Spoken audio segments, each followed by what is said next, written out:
पाठ क्रमांक 11. स्वामी विवेकानंदांची भारत यात्रा. स्वाध्याय.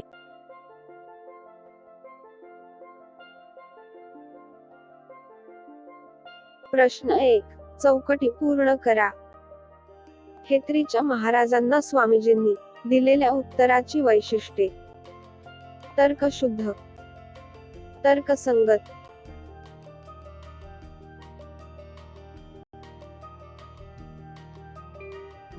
प्रश्न 2. वैशिष्ट्ये लिहा. श्रीपादशिला किनाऱ्यापासून समुद्रात 1-1.5 फर्लांग आत होती. पाण्याच्या भरपूर आत होती. शार्क मासे, जबरदस्त जबडा, दात हत्तीच्या सुळयांसारखे.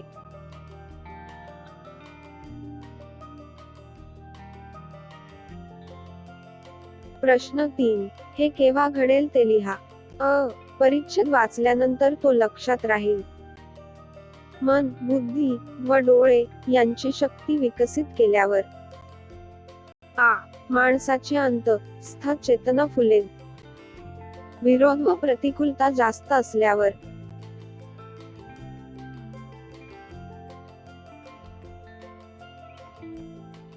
प्रश्न 4. परिणाम लिहा.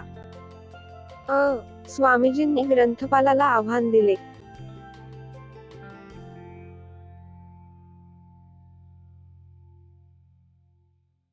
उत्तर. स्वामीजी किती प्रामाणिक आहेत. ही ग्रंथपालांनी तपासायचे ठरवले.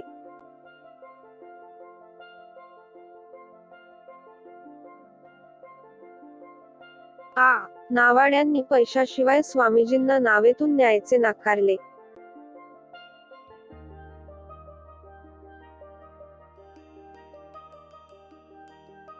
उत्तर. नावाड्यांनी त्यांना नावेतून न्यायला नकार दिला.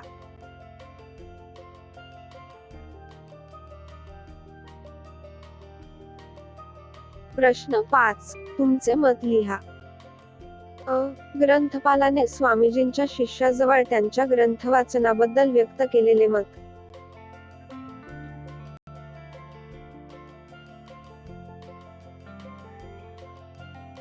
उत्तर. ग्रंथपालाला स्वामींबद्दल शंका आली. यात त्याची कोणतीही चूक नाही. एका दिवसात 1 खंड वाचून होणे शक्यच नसते. वाचनाचा इतका प्रचंड वेग असलेला माणूस ग्रंथपालाने पूर्वी पाहिलाच नव्हता. एखादे पुस्तक वरवर चाळून ते आपल्या उपयोगाचे नाही हे लक्षात आल्यावर काही वाचक ते पुस्तक परत करतात. पण स्वामींनी मात्र दिवसाला 1 खंड याप्रमाणे 3 दिवसांत 3 खंड वाचून परत केले. हे 3 खंड स्वामींनी वाचले असतील यावर ग्रंथपालाचा विश्वास बसला नाही.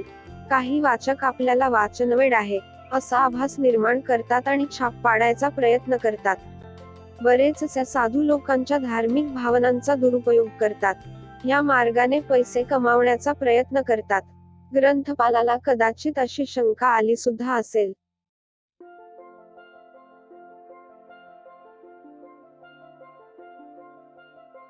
स्वामींसारख्या महान व्यक्तीचा परिचय त्याला झालेला नव्हता. मुख्य म्हणजे स्वामींचा अपमान करण्याची त्याची मुळीच इच्छा नव्हती हे येथे स्पष्टपणे आढळते. एकंदरीत हे माणसाच्या स्वभावाला धरूनच घडले.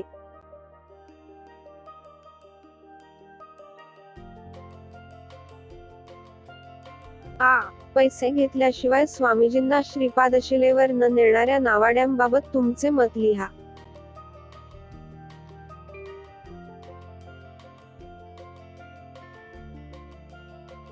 उत्तर. स्वामींच्या भारतयात्रेचा शेवट कन्याकुमारीत होत होता. आपली भारतयात्रा कन्याकुमारीच्या चरणी अर्पण करण्याची इच्छा स्वामींच्या मनात निर्माण झाली. मात्र शिलाखंडापर्यंत पोहोचण्यासाठी नावेतूनच जावे लागणार होते आणि नावाडी तर पैसे घेतल्याशिवाय नावेतून पोहोचवण्यास तयार नव्हते. स्वामींकडे पैसे नव्हते.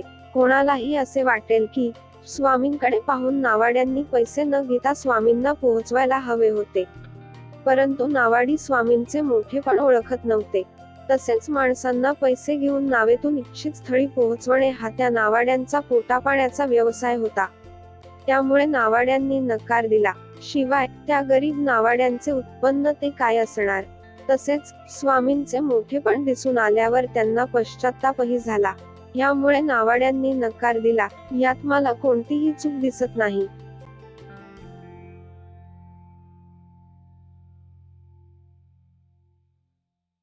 प्रश्न 6. स्वामीजींचे खालील गुण दर्शवणारी वाक्ये पाठातून शोधा व लिहा. निर्भयता. वाक्य 1. स्वामी विवेकानंदांनी एकदम त्या सागरामध्ये जा मारली. 2. मी आता 2-3 दिवस इथेच राहणार आहे. 3. रात्री एकटे, सोबतीला कोणी नाही. 4. 3 दिवस नुसते थांबले नाहीत, ते ध्यानस्थ बसले. मनाची एकाग्रता. वाक्य 1. ते रोज एक खंड वाचायचे. 2. मी माझे मन कुठेही एकाग्र करू शकतो. 3. मी जे वाचतो त्यावर मन केंद्रित केल्यामुळे माझ्या ते लक्षात राहते.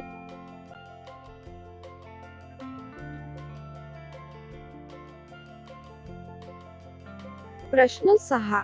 स्वामीजींचे खालील गुण दर्शवणारी वाक्ये पाठातून शोधा व लिहा. दृढ निश्चय. वाक्य 1. स्वामीजी 3 दिवस तिथे राहिले. 2. 3 दिवस नुसते थांबले नाही, ते ध्यानस्थ बसले. 3. जितका विरोध असेल, जितकी प्रतिकूलता असेल, तितका माणसातला अंतःस्थ अग्नी प्रदीप्त होत असतो. 4. त्याला जरा संघर्ष करता आला पाहिजे, थोडी संकट असली पाहिजेत. देशप्रेम. वाक्य 1. कन्याकुमारीच्या चरणी भारतयात्रा समर्पित करावी. 2. 3 दिवस 3 रात्री ते फक्त भारतमातेचे चिंतन करीत होते. 3. या देशातले अनेक लोक उपाशी आहेत.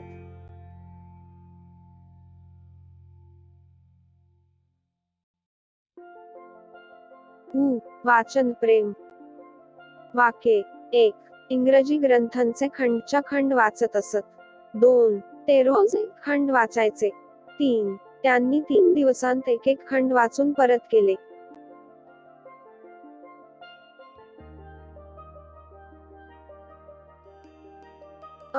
काम करत असताना एखादे संकट आले की माणूस जागरूक राहून काम करतो. याविषयी तुमचा अनुभव.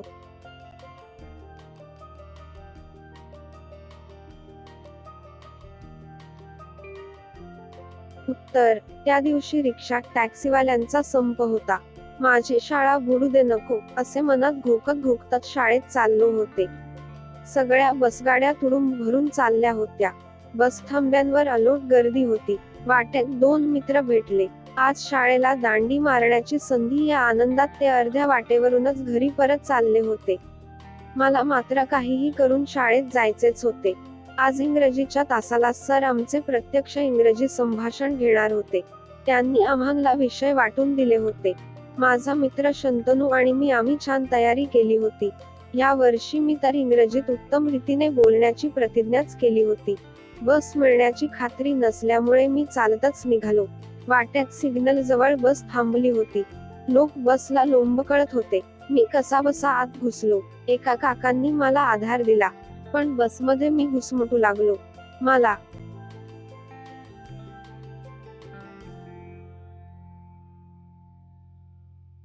श्वास घेता येईना. घामाने चिंब भिजून गेलो. पुढच्या थांब्यावर कसाबसा उतरलो आणि चालतच शाळेत गेलो. असा धडपडत मी शाळेत पोहोचलो. वर्गात सर होते. संभाषणाचा उपक्रम चालू होता. त्या दिवशी मी आणि शंतनूने सुंदर संभाषण सादर केले. शंतनूने तर कमालच केली. सर्वांनी खूप कौतुक केले. तेच संभाषण सरांनी आम्हाला दुसऱ्या वर्गावरही सादर करायला लावले. मला त्या दिवशी कष्टाचे सार्थक झाल्यासारखे वाटले.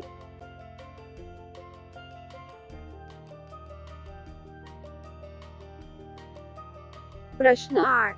खालील दायन प्रसंगांतील फरक स्पष्ट करा. स्वामीजींच्या समुद्रात उडी मारण्याबाबतचे नावाड्यांचे विचार. उडी मारण्यापूर्वी, उडी मारल्यानंतर. होडीतून माणसांची वाहतूक करणे हा आपला पोटापाण्याचा व्यवसाय आहे. मग आपण त्यांना फुकटात का न्यावे? स्वामींनी उडी मारल्यावर मात्र नावाडी घाबरले. त्यांच्या मनात आले, या माणसाच्या वाटेत संकट आले तर, त्याचा दम संपला तर.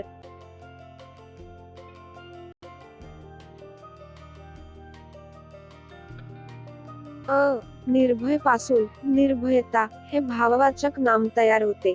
त्याप्रमाणे ताकत्व, आळूपणा हे प्रत्यय लावून तयार झालेली भाववाचक नामे खालील तक्त्यात लिहा. ताकत्व, आळूपणा, सुंदरता, वीरता, कर्तृत्व, नेतृत्व, दयाळू, कृपाळू, प्रामाणिकपणा, वेडेपणा.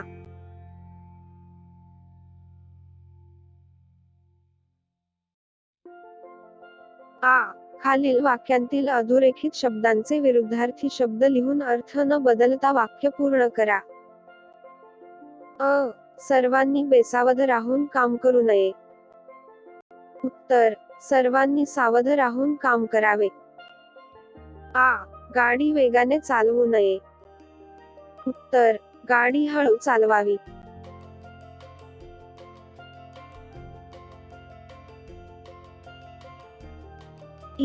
शिळे अन्न खाऊ नये.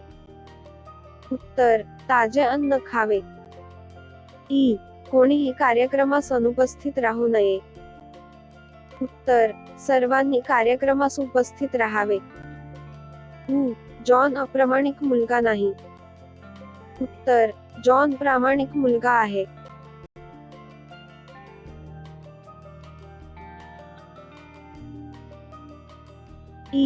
खालील चौकटीत बे हे अक्षर जोडून नवीन अर्थपूर्ण शब्द तयार करा. उदाहरणार्थ, बेसावध, बेपर्वा, बेशिस्त, बेफिकीर, बेसुमार, बेजबाबदार.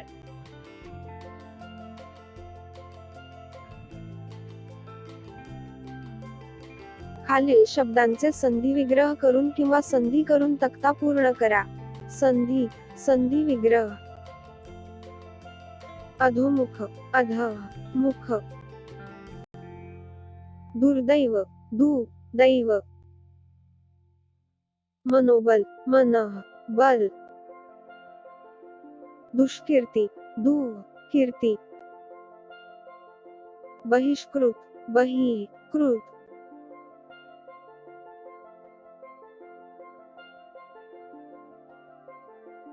खालील तक्ता पूर्ण करा. संधी विग्रह, संधी. मनःवृत्ती, मनोवृत्ती. निर्विवाद, निर्विवाद. मनःधैर्य, मनोधैर्य. तेजःपुंज, तेजःपुंज. आयुर्वेद, आयुर्वेद.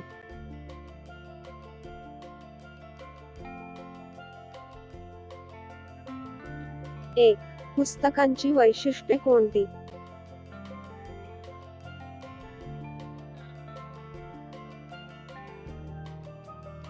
उत्तर, पुस्तकांमध्ये अमर्याद ज्ञान असते. पुस्तके आपली मित्र असतात.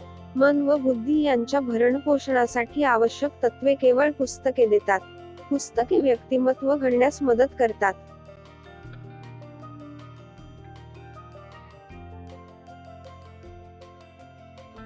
दोन, पुस्तकांना लेखकांनी कोणती उपमा दिली आहे?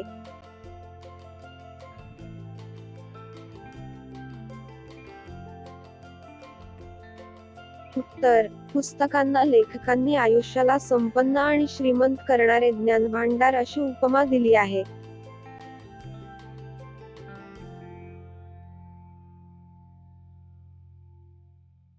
तीन, थोरा मोठ्यांची चरित्रे आणि विनोदी कथा वाचनाचा तुमच्या मनावर कोणता परिणाम होतो असे लेखकाला वाटते?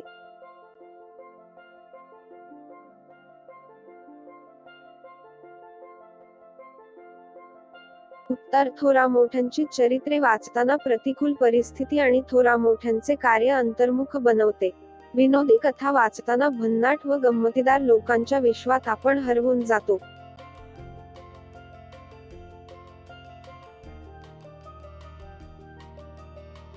चार, पुस्तकांशी मैत्री करण्याचे फायदे तुमच्या शब्दांत लिहा.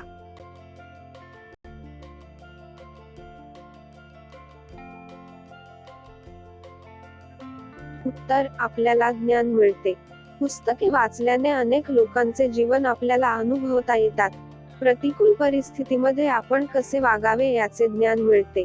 मनोरंजन होते, जाणीवा प्रगल्भ होतात. मन आणि बुद्धी यांच्या भरणपोषणासाठी आवश्यक सत्वे केवळ पुस्तकेच देतात.